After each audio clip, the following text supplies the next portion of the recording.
Hello there, Alaskans, wherever you are. Welcome to the Must Read Alaska Show, coming to you from somewhere in Alaska. This is the place where we talk about, you guessed it, Alaska, where we keep the mainstream media on their toes and where we are standing up for what's right in a world run by leftists.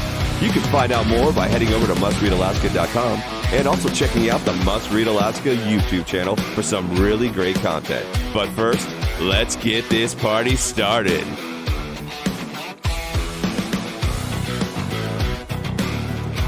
Thank you, Scott. Good afternoon, everybody. Welcome aboard Must Read Alaska, coming to you from somewhere in Alaska. Now, this is a reader-driven and a listener-driven conservative news project launched in 2015, and next month we're celebrating our first 6 years. What do we do here? We have a news site at www.mustreadalaska.com. It's all about Alaska for Alaskans, and we keep the mainstream media on their toes. We have a Monday, Wednesday, Friday newsletter with updates and special items you won't read anywhere else, not even on the website. And so we cover news from Ketchikan to Barrow. And we have Club MRAC, and that's the daily legislative bulletin. It just is on legislative news. So that's kind of a specialty for people who are really political nerds. And if you'd like to subscribe to those, go to mustreadalaska.com and just sign up with your favorite email address that you're using for your newsletters. We've got a YouTube channel and we feature political content there, and you can also find us on Rumble. I'm Suzanne Downing, and my co-host John Quick is taking the day off. But today we are really happy to be joined by Dave Bronson, who's candidate for Anchorage mayor. And we're just so happy to have you on the show, Dave. Thanks, Suzanne. Really appreciate it. Thank you very much.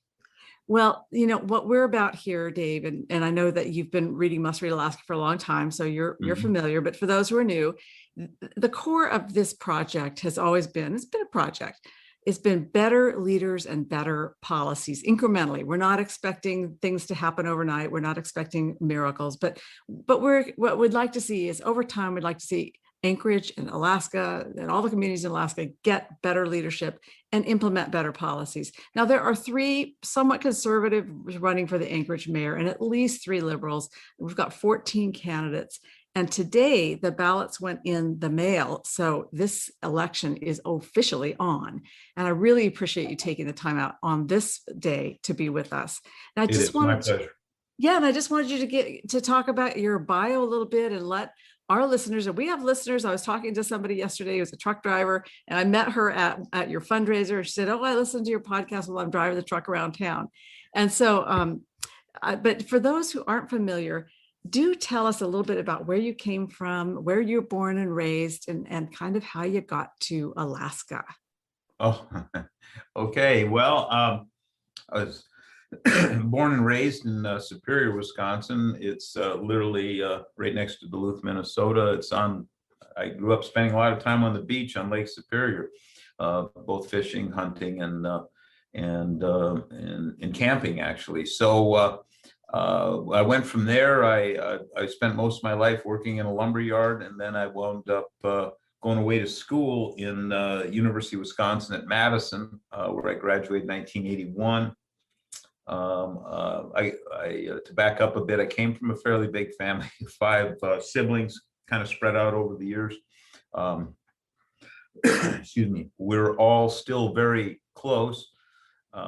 So anyways, fast forward to college, graduated from college with an economics degree, and then agricultural economics to be specific.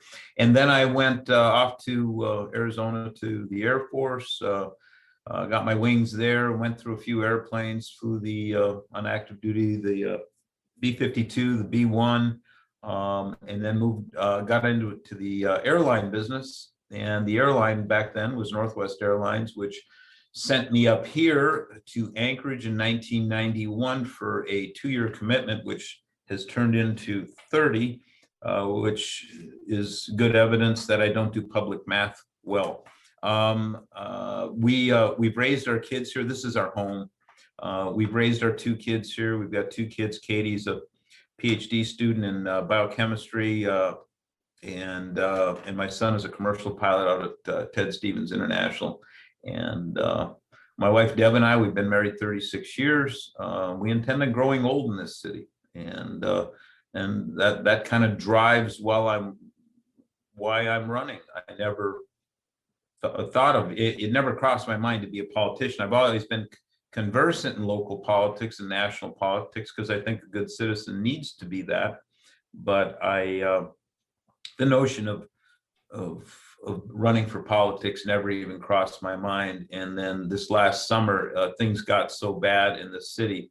I made mention around some friends that, if I didn't have this airline job, I'd run for mayor. And lo and behold, a few weeks later, the company offered me a early retirement. I took it, and then they called me back and says, well, what about that? And I says, okay, I'll put my hat in the ring. We'll try to fix the problems. I'm not here because I want to be a politician. I'm here because I want to fix the problems. Right, and you do not have all those all the political trappings. You've not really been in elected politics before. You haven't served on the assembly like some of the candidates have, and so this is just a citizen stepping up to do the right thing. Sounds really interesting. So you have a degree in economics with an agricultural focus. And yet you went to the Air Force and flew B-52s and B-1s, and now you are commercial pilot, semi-retired, it sounds like. And well, I'm completely. I didn't add in September. I did retire, so I'm completely retired. Excellent, excellent. Well, so I dropped by your fundraiser last night, and I had to park way down the street. I was really surprised. Of course, maybe I could have gotten there on time, but a lot of people were circling, looking for places to park, and I think a couple people just finally gave up and left because it was just so hard to find any place to park. But I found something, and I walked in, and everybody's having a nice time, and people were in wonderful spirits. And everybody said to me, "Dave's going to win. Dave's going to win." And yeah, it's a big fundraiser, and I don't want to mention how many people were there because, of course, we've got the code enforcers breathing down all of our necks.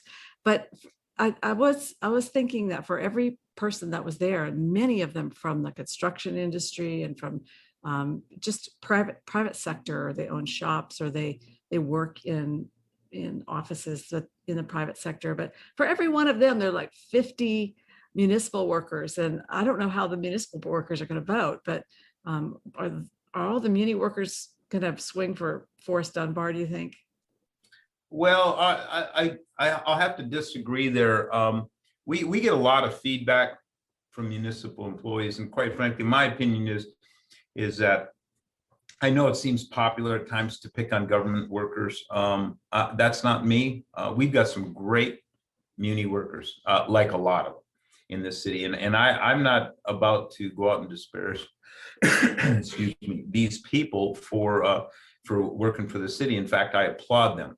We are getting feedback from them, and even at the highest levels of muni government, that they're very frustrated with how things are going because the city is being mismanagement, and these professionals, they understand it, and they're like anyone else. They want to get in, do the job they're trained for, and advance the city. These same muni employees, they see the vagrancy on the street. They see the crime. In fact, as they work, some of them work downtown, they see it more than we do, and they want a good Anchorage. So I'm not worried about that. I'm not worried about the muni employee just voting for my presumed opponent going into the runoff. I think we're going to make a good run at those people. Excuse me, and we're going to make a good run at those people, and I think they're of like mind with me. That's really interesting to hear you say that, because we have a city that is full of government workers and nonprofit workers, and those people are and then teachers and so forth, and they all have they all have unions that encourage them to vote and encourage them to vote in a certain way and put out mailers and flyers and also emails to them encouraging them to cast their ballot in a certain way. And so it's a big lift for the private sector voter to try to overcome that and to to try to get somebody in office who is going to really try to build up the private sector economy and honor the people who are actually paying the bills, which are the private sector economy owners and operators. And we have to remember that they're citizens too. Their property taxes are going up. They see the crime, as we mentioned. They see the vagrancy. They want the problems solved, but they also have to keep an eye on what's going to happen to their jobs. And quite frankly, we're all in trouble, or most of us are anyways, if we don't get these systemic problems fixed in the city. All of our jobs can be in jeopardy. And I'm not trying to scare folks. I'm just trying to present a reality here that if we don't get off this path that we're on right now, and it's a leftist path, let's call it an extreme leftist path that doesn't lead to what some people would call that comfortable socialism of say Germany or France or the Scandinavian countries, that what the path that we're on leads from Anchorage to Seattle to the Chaz zone. It leads to LA to San Francisco, and it winds up someplace, and it's called Venezuela. And I firmly believe that that's the worldview many of these folks on the assembly and former mayors, current mayors, I believe that's what they subscribe to. They're not evil people for that. I think they're just simply wrong. And part of a campaign is to convince the voting public that they are wrong, and the path that we used to be on, the path that leads to prosperity and clean streets and low crime, the way we used to run the city, that's the path that, when I say a clear new direction, that's the direction. We know how to run this city. We know how to run it well. And we've just gotten off the right path and jumped onto this something I don't recognize. I don't recognize my city anymore. You know, if you would ask me a year ago if the local government would be closing our small businesses, forcing them to be closed, if they were closing our sports arenas and sports facilities, if they would have been closing our churches, never, I would have laughed at you, 12, 14 months ago. I'm not laughing anymore. This got real serious real fast. And quite frankly, too many of these people on the left, this extreme left, not old school Democrats, but on the extreme left, they've got a taste of power that, quite frankly, has created an appetite that scares me. So let's talk a little bit about what your top worry is about Anchorage and how you intend to address it, because I think that's what people want to know. Is we see the decline of our city. We see how poverty is starting to become the new norm for so many people, and we have homelessness, and we have a lot of crime, we have a lot of vagrancy. And what is your top worry, and how can you address it? Well, I can't say that I have just one, because opening the city, ending these mandates so that our small businesses, medium, and even large business can get back to the business, so that these business owners and managers can run their businesses the way they see fit, not the way a half a dozen people in the assembly or the mayor's office think they should run it. Opening the city is the single biggest thing that we have to do. And, and the new mayor takes office July 1st. I'll do that day one. Also, we have a vagrancy problem. We tend to kind of bunch it as or combine that with this notion of homeless. We have a homeless problem, and that's about 2,500 to 3,000 people. We have a vagrancy problem. That's the people we see misbehaving on the street. Those people, that's about 150 to 200 people. That's what the experts tell me. That problem needs to be dealt with completely differently than the homeless or the newly homeless, say the young mom who was a waitress and life was going pretty well, and all of a sudden the assembly, the mayor's shut down her business. She lost her job. Now she's worried about simply taking care of her kid or family at home, and that's a very understandable concern. And certainly with things like rent support, we can help these people, and we must. But the people that are misbehaving on the streets, the people that don't want to go into a treatment facility program, and they're doing things on the street, quite frankly, that should always be done behind bathroom doors. That's a different problem, and it needs to be dealt with completely differently. And that's the problem that is creating the economic difficulties as far as redevelopment of downtown. No developer is going to come into downtown as long as there's people living on the streets. It's just not going to happen, because the return on investment is just not there.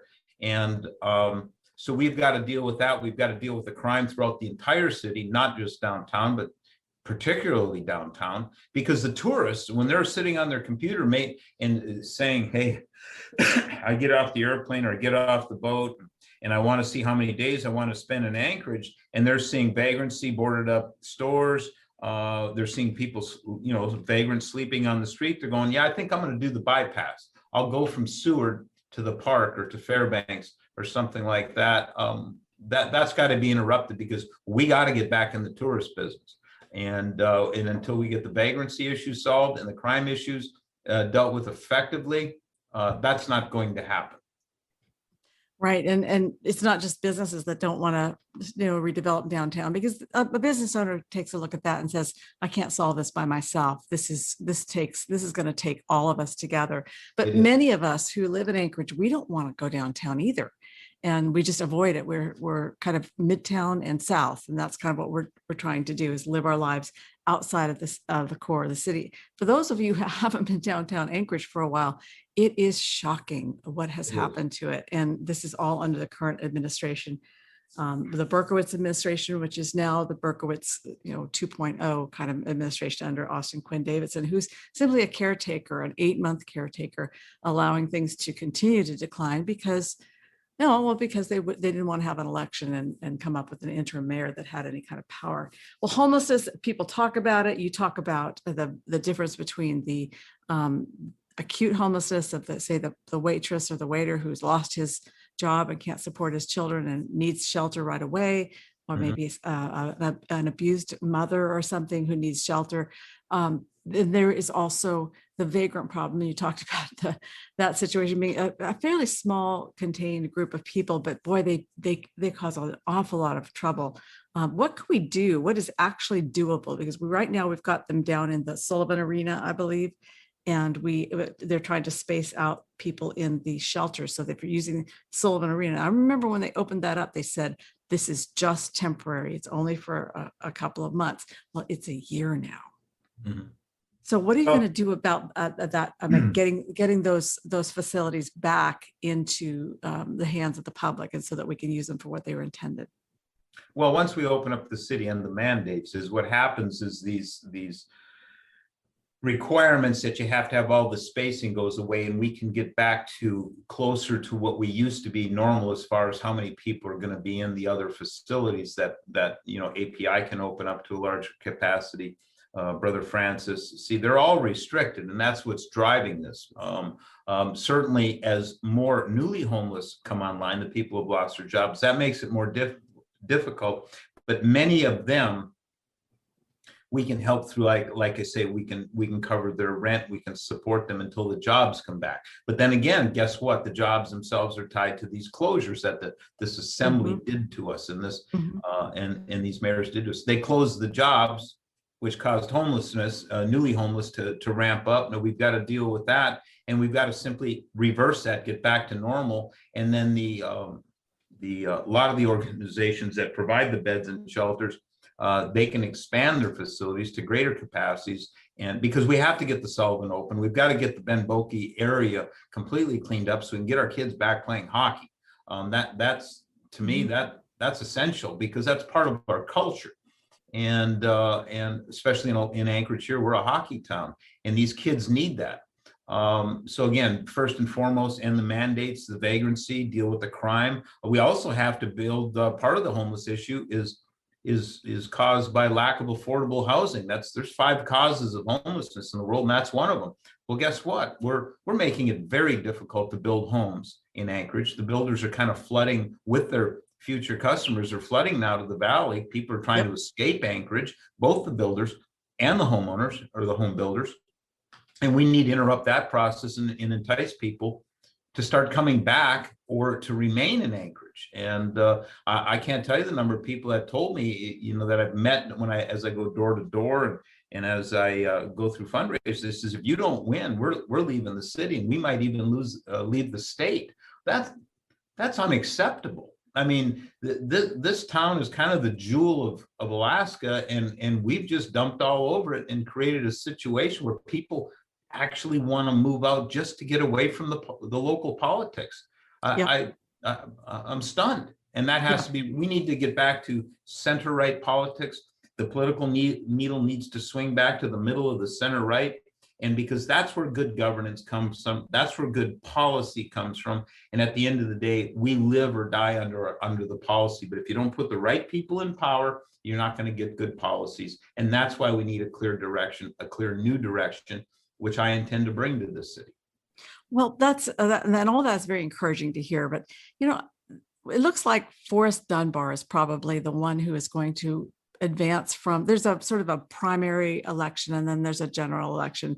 We know that we've got a runoff coming because we have 14 candidates on the ballot. Right. And so there's going to be a runoff. But it looks like Forrest Dunbar, who's the assemblyman on the Anchorage Assembly, he started his political career running for Congress, got his name recognition, and then moved to Assembly. And now he wants to be mayor. And this is part of his trajectory for his political career.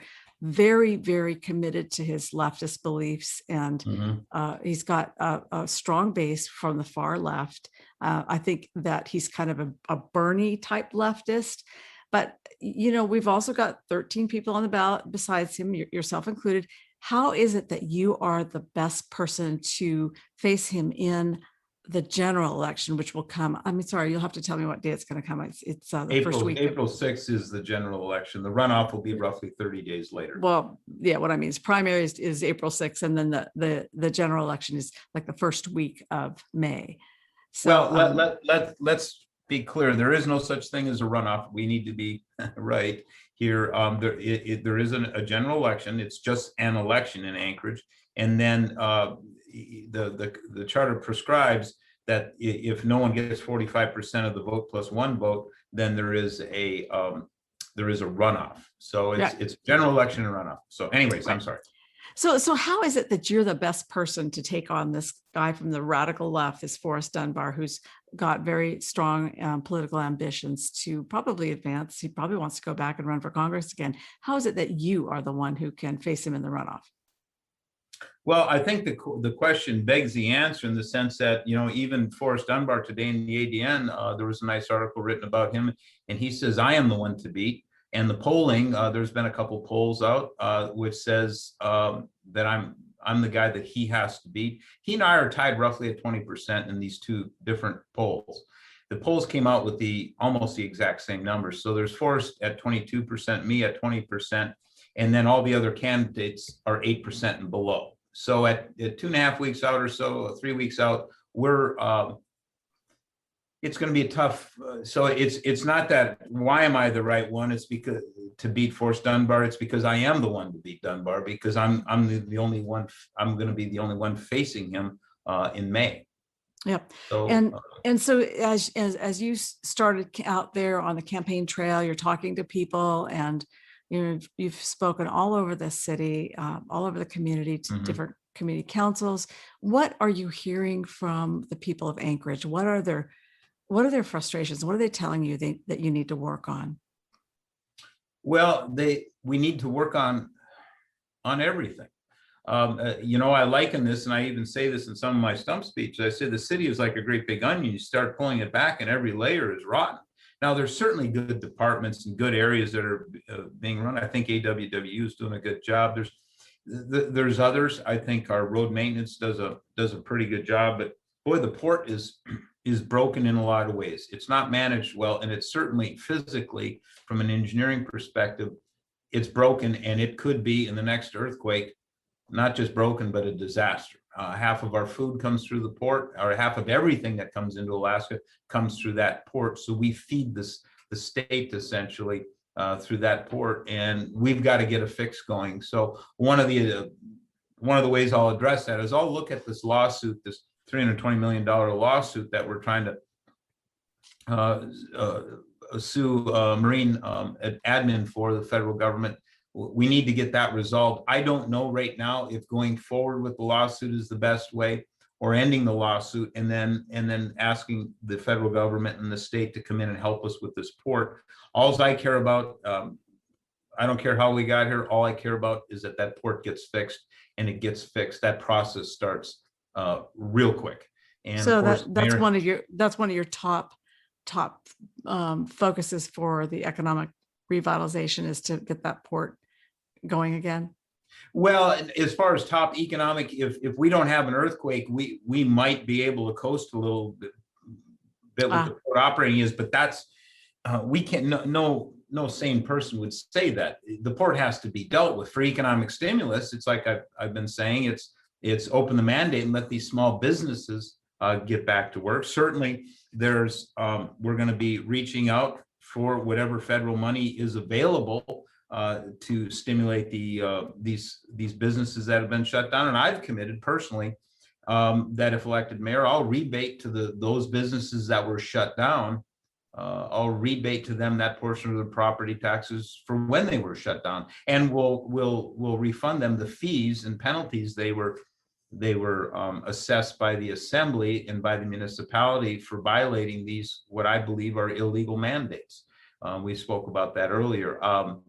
That's all part of an economic stimulus plan, because quite frankly, the big box stores, which I use regularly, have done very well in this. Their share prices nationally reflect that. But our small restaurants, our small businesses, they were targeted, and quite frankly, local government picked winners and losers, and the losers were the small, medium-sized businesses that for whatever reason, I don't know why the left, these radicals like Forrest Dunbar or Chris Constant and others, why they don't like them, but talk about incompassionate. And then when someone like me comes in and says, I want to rebate them part of their property taxes, I'm looked at as an extremist, and they say it can't be done. So they're telling us then that, oh, we can always take taxes, but we can never help you back or help you recover from the predicament we put you in. Yeah, and that's an immoral position. And I remember going to Midtown to a little flower shop that I like to go to. And I like to go pick up a fresh bouquet of flowers. And I like to support the small businesses in Anchorage. So I could always go into Cars. They have a big flower shop in there, and that's fine and well. But I wanted to buy flowers from a small store. And, sure enough, they had closed down because Mayor Berkowitz had closed all of the small businesses down and left the big businesses open. And they were never able, that flower shop that I used to patronize has never been able to reopen since. It just crushed them. It's just heartbreaking. And you seem to have some great depth of thinking about these problems that we're facing. And you certainly have the strength of heart for this work. And I want to thank you for stepping up to run for office, because it's really hard to do. You take a lot of punches from people when you run for office. And then when you serve in office, people are typically pretty critical. But where can people find out more about you and your candidacy? Yeah, I appreciate that. Yeah, our campaign, you can find us at bronsonformayor.com. We're on Instagram, we're on Facebook, but again, bronsonformayor.com. You can reach us there, you can support us. We're in the final stages of this campaign.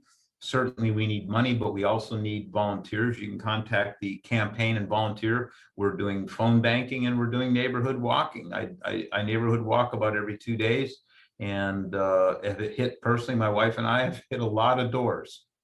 Great exercise. We'll appreciate all the help we can get. That's for sure. We're here to win, and we're gonna bring it in the next 2-3 weeks here. We're gonna execute on the plan.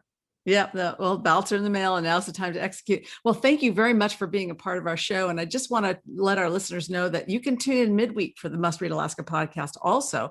And that's always up by Thursday morning. Scott Levesque is our host of that show. He always has interesting things to say and great guests as well. If you're a supporter of Must Read Alaska, thank you so much. It makes this possible to stand up for what's right in Alaska. And if you'd like to support the conservative side of the news, just hit the donate button on the right side of mustreadalaska.com. Your support helps us keep this project strong, independent, thoughtful against that big blue wave of liberal activist media that we all know too well. So thank you so much for being on our show, Dave Bronson. Thank you. And until next week, we're signing off from somewhere in Alaska.